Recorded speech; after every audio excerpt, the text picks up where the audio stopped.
Bueno, yo tengo un par de anécdotas que quisiera detallar. Como ustedes saben, yo soy chileno y tuve que salir de Chile después del golpe de Estado del 11 de septiembre de 1973. Y una de las posibilidades de trabajo después de salir de Chile era venir aquí al colegio, gracias a las dos personas que trabajaban en el colegio, que era el doctor Rodolfo Stavenhagen y don Víctor Urquidi. A partir de esa digamos, coyuntura, mi primer contacto con don Víctor fue un contacto telefónico. Yo lo llamé por teléfono en el mes de enero del año 1974, porque la visa para entrar a México se había atrasado mucho,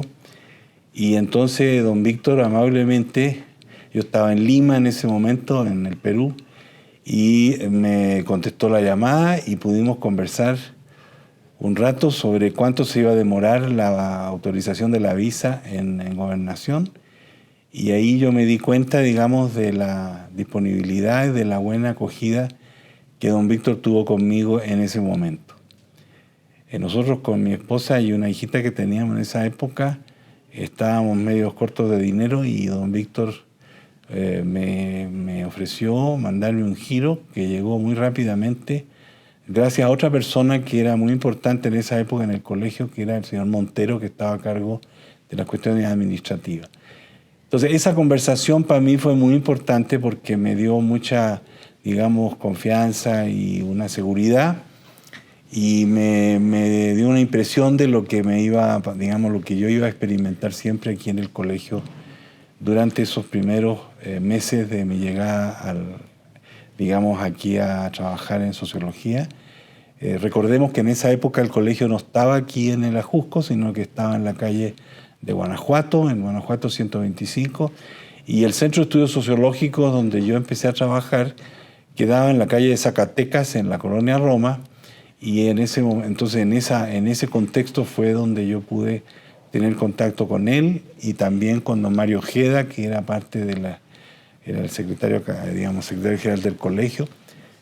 Entonces eso, si ustedes quieren, es una primera experiencia, la experiencia de que una persona que está muy, muy ansiosa, muy estresada en un país que tampoco yo conocía mucho, yo no conocía el Perú en esa época.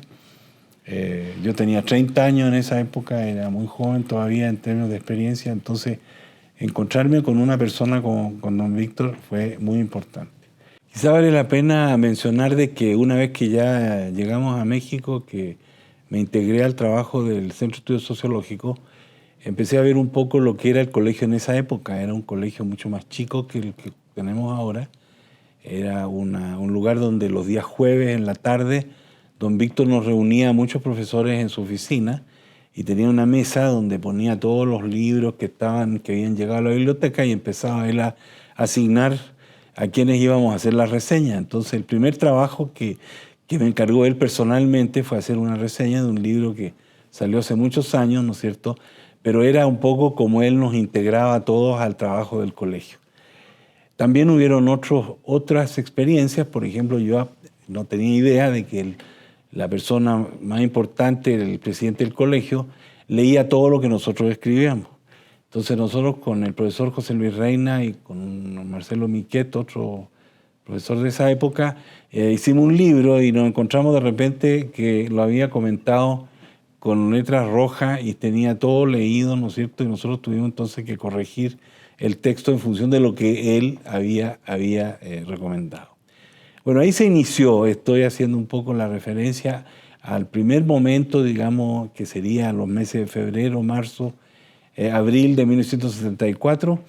Después de eso apareció una oportunidad muy importante en mi vida y como investigador en el colegio. Fue que en esa época se estaba haciendo un gran desarrollo en la desembocadura del río Balsas, en lo que se llama el municipio de Lázaro Cárdenas, el proyecto industrial urbano que se hizo alrededor de la siderúrgica Lázaro Cárdenas Las Truchas. Entonces ahí don Víctor y el profesor Stavenhagen me preguntaron un día si a mí me interesaba hacer ese proyecto. Entonces yo no sabía muy bien dónde quedaba la desembocadura del río Balsas, ni sabía dónde estaba Michoacán, pero ahí aprendí entonces un poco a socializarme, a conocer a conocer a México. Y eso fue una experiencia inolvidable porque me pasé desde el 74 hasta el año 79 haciendo estudios con varios alumnos que teníamos nosotros en el programa de doctorado del colegio, estudiando las consecuencias sociales, económicas que tenía la implantación de una planta siderúrgica en un lugar muy aislado del territorio nacional. En esa época la costa del Pacífico mexicana era una costa muy, muy lejana de la Ciudad de México, había muy poco carreteras. En ese momento se hicieron carreteras, por ejemplo, la carretera que va por Ciudad Altamirano a Zihuatanejo, la carretera que va desde Zihuatanejo a Lázaro Cárdenas. Todo eso se hizo en función de un proyecto económico de gran significado. Esa experiencia de esos 4 o 5 años de investigación en el campo allá, ¿no es cierto?, me permitió entonces conocerlo a él, sus críticas, sus sugerencias, y sobre todo a algunos personajes de la historia económica del país, política, que fue entre ellos el ingeniero Cuauhtémoc Cárdenas, que era el subdirector del proyecto de Lázaro Cárdenas, y a un personaje que era más importante todavía que el ingeniero Cárdenas, que era el ingeniero Adolfo Uribe Alba, que era el director general del proyecto. Entonces ahí don Víctor tenía relación con ellos y muchas veces teníamos nosotros escritos,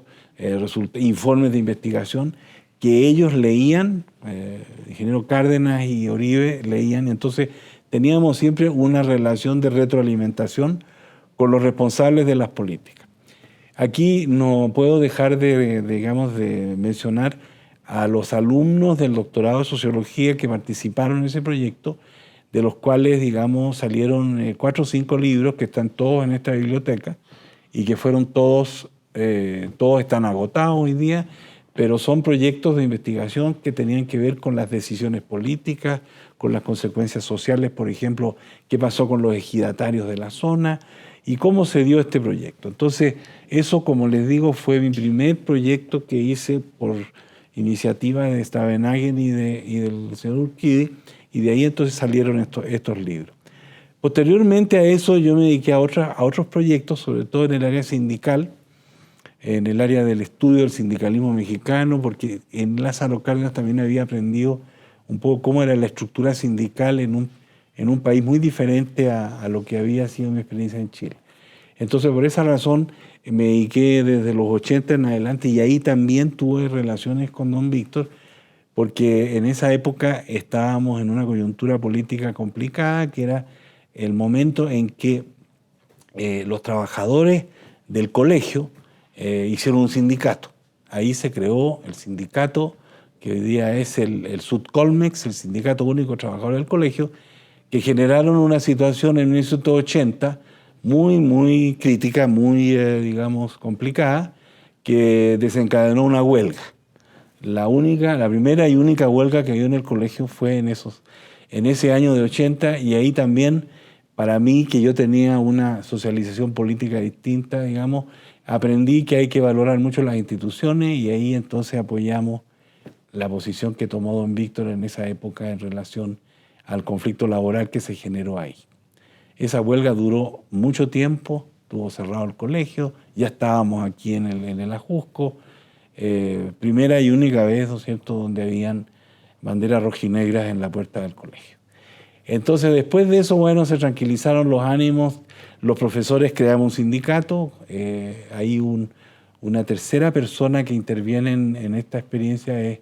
la persona de don Jorge Bustamante, que estaba recién integrado al colegio y que también tuvo una relación muy estrecha con don Víctor, porque don Víctor lo apoyó para crear el Colegio de la Frontera Norte, que fue también y es todavía, ¿no es cierto?, una institución muy importante.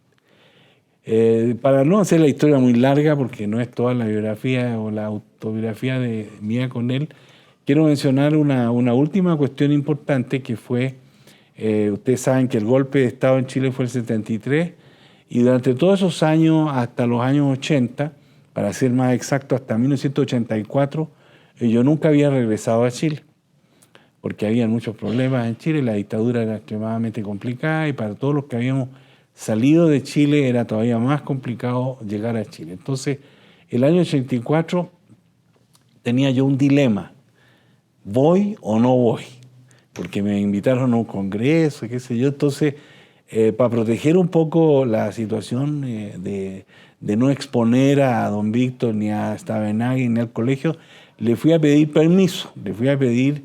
qué pensaba él de ir después de 10 años a Chile en la circunstancia, porque todavía la dictadura estaba muy fuerte, el año 84, y entonces aquí en su oficina, aquí donde está la oficina del presidente del colegio, él me dijo, no se preocupe, Zapata, vaya, no va a pasar nada. Y eso me lo ilustró porque él conocía muy bien lo que había pasado con los refugiados españoles aquí en México después de la Guerra Civil, y que el colegio siempre había sido un lugar donde habían podido ellos tener esa relación con España. Bueno, ahí entonces salió la posibilidad de que regresé a Chile y tuve una cierta confianza, porque esas cosas del arbitrio que había en ese momento en Chile era muy grande, uno no sabía lo que iba a pasar en el aeropuerto cuando uno llegara con un pasaporte, ¿no es cierto? Entonces era mucha ansiedad y anticipación. Al final don Víctor tenía razón, no, después de 10 años ya no había nada guardado, nada que pudiera, digamos, ser peligroso. Entonces yo me pasé una semana en Santiago y fue gracias un poco a la intervención de él en mi, podríamos decir, en mi subconsciente, ¿no?, de lo que podía pasar. Y después de eso pasaron, digamos, muchos años donde él ya no dejó de ser presidente del colegio en el año 85, y teníamos una relación en el pasillo porque don Víctor era muy democrático, se fue a su cubículo cuando terminó de ser presidente y tenía un cubículo a 4 puertas de la mía en una sala que hay ahí arriba, que usted conoce muy bien, la sala de los seminarios, que era donde él trabajaba, en una esquina que hay ahí arriba, y entonces nos veíamos frecuentemente y hablábamos de todas estas cuestiones del desarrollo industrial y los problemas que habían en la transición que se dio en esos años entre el modelo que él había impulsado, el modelo de la industrialización, del fortalecimiento de la siderurgia, de la industria automotriz, el gran desarrollo económico del país en esa época, y cómo había cambiado, sobre todo después de la crisis del 82 y de otras crisis que hubieron después, y cómo se implantó entonces un nuevo modelo de desarrollo en el país que como dice el presidente actual, ¿no es cierto?, duró 36 años. Y don Víctor, yo creo que hasta cierto punto debe estar medio enojado en donde esté, porque yo creo que no le gustaría mucho lo que está pasando, lo que pasó en México desde el 85 en adelante. Y ahí entonces tuvimos esa crisis, ¿no es cierto?, que terminó en su fallecimiento, que, digamos, hizo que muchos de nosotros entonces recordáramos la presencia tan fuerte que tenía él, como yo decía al principio, en la vida cotidiana, es decir, de leer lo que se escribía, de discutir, de ser bastante, yo diría, implacable en la crítica de buena fe, de buena, digamos, buena onda, y darnos a nosotros entonces el sentimiento de que teníamos un interlocutor intelectual en los trabajos que cada uno de nosotros hacíamos. Eso yo creo que es una cosa que debería subrayarse, o sea que se ha hecho un poco anónimo el proceso en el colegio desde esos años, entonces no hay ese trabajo de comunidad que él, a pesar de que no era una persona muy fácil, yo tengo una opinión muy positiva de él, contrariamente a otros colegas que decían que era muy autoritario, que andaba siempre regañando a la gente. Mi experiencia fue muy diferente en ese sentido. Un gran hombre, un hombre que hizo una institución, que consiguió convencer al presidente Echeverría de hacer este edificio y de dejar una huella desde el punto de vista de las publicaciones, de todo lo que se ha hecho, y de que entonces instauró una tradición de solvencia intelectual. Eso es lo que yo podría decir acerca de don Víctor Urquidi.